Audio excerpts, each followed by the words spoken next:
नाथ करुणाकर दीनबन्धो श्रीपार्वतीश मुखपङ्कज पद्मबन्धो श्रीशादिदेव गणपूजिता पादपद्मा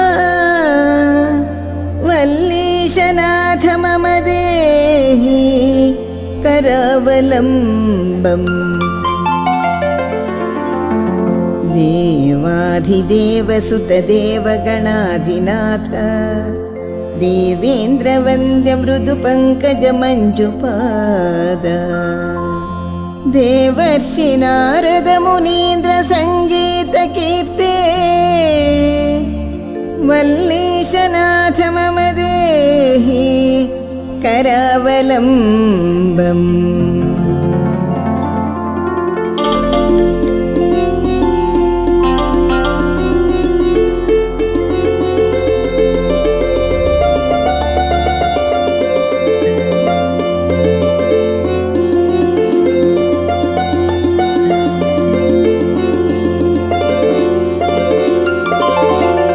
नित्यान्नदान निरता अखिल रोगहारिन् पुत्रप्रदान परिपूरित भक्तकामा श्रुत्यागम प्रणवनाद निज स्वरूपा वल्लीशनाथ मम देहि करावलम्बम्।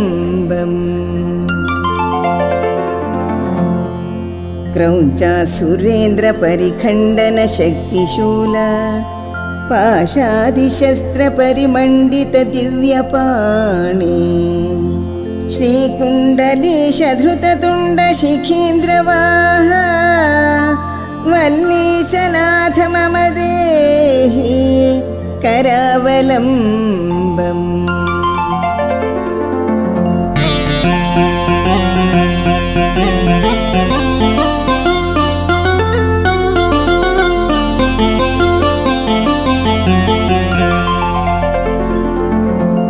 देवादिदेव रथमण्डल मध्यवेद्य देवेन्द्रपीठनगरं दृढचापहस्तम् शूरं निहत्य शिवकोटिभिरीढ्यमान वल्लीशनाथ मम देहि करावलम्बम्।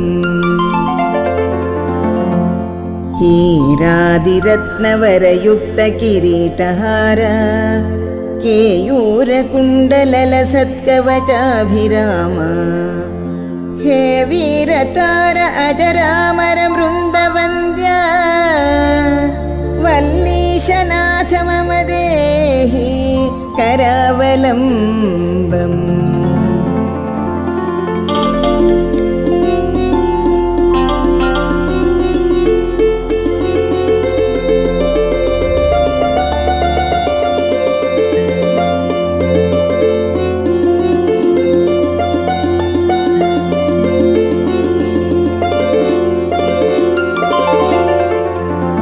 पञ्चाक्षरादिमनुमन्त्रित गाङ्गतो यैः पञ्चामृतैः प्रमुदितेन्द्रमुखैर्मुनीन्द्रैः पट्टाभिषिक्त हरियुक्त परासनाथ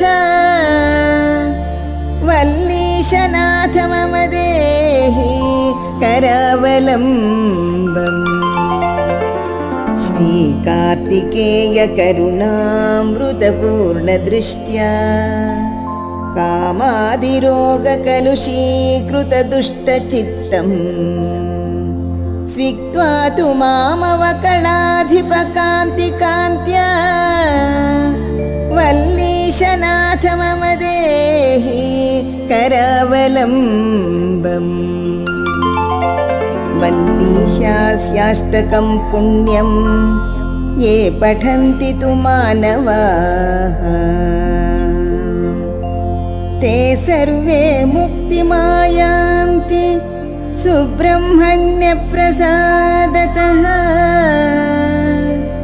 सुब्रह्मण्याष्टकमिदं पुण्यं प्रातरुत्थाय यः पठेत् कोटिजन्म कृतं पापं स सत्यं तस्य विनिश्यति